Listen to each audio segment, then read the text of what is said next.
Assalamualaikum warahmatullahi wabarakatuh. Alhamdulillah. Allahumma sholli ala Muhammad wa ala ali Muhammad. Ketemu lagi dengan Budia.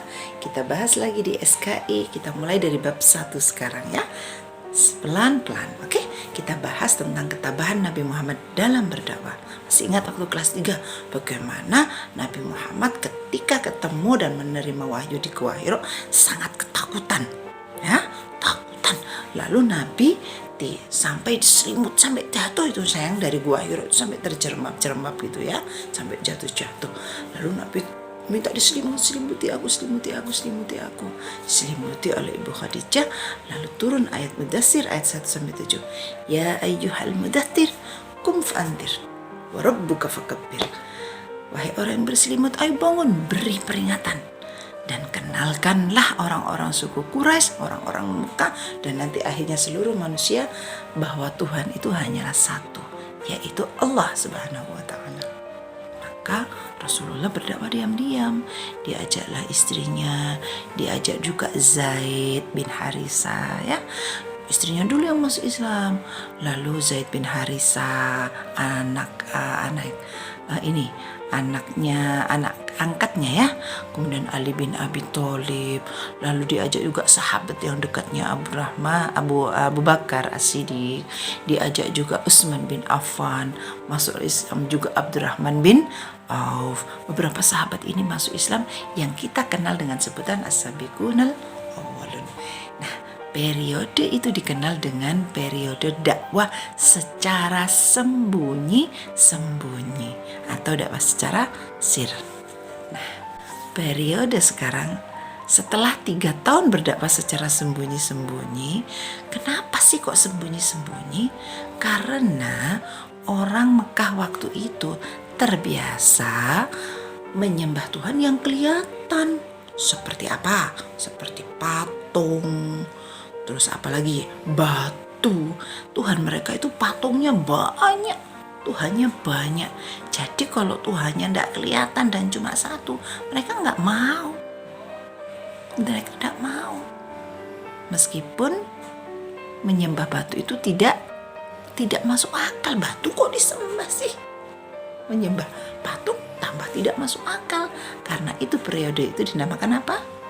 Ya, periode jahiliyah. Nah, setelah 3 tahun sayang, tiba-tiba Allah menurunkan surat Al-Hijr ya.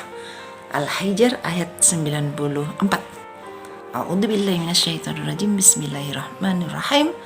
Fasda bima tu'marud wa'rid anil musyrikin. Sampaikanlah kepada orang-orang itu secara terang-terangan dan berpalinglah dari orang-orang musyrik. Karena ada perintah berdakwah secara terang-terangan dari Allah, maka Rasulullah mulai mengajak.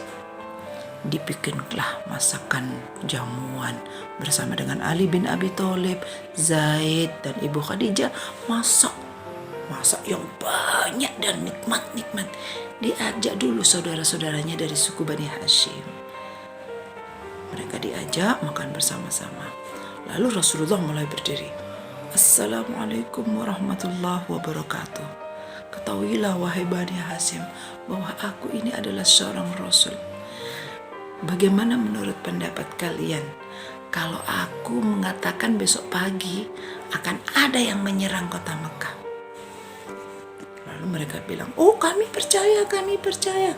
Kenapa? Karena engkau gak pernah bohong. Seumur hidup Rasulullah gak pernah bohong sayang. Sekali saja gak pernah bohong. Lalu Rasulullah mengatakan, aku ini adalah seorang Rasul yang diutus untuk mengajak kepada kalian semua, mengajak kepada seluruh manusia untuk hanya menyembah Allah. Abu Lahab datang.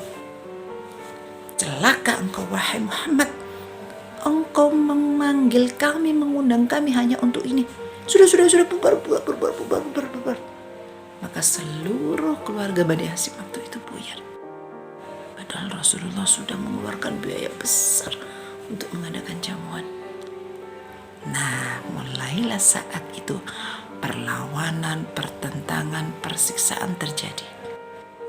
Tapi bagaimana sikapnya para sahabat ketika itu yang sudah masuk Islam? Wow, mereka tetap kuat dan tabah, tetap hebat, keimanannya tetap kuat, gak bergeming. Mereka tidak jadi orang musyrik gara-gara disiksa.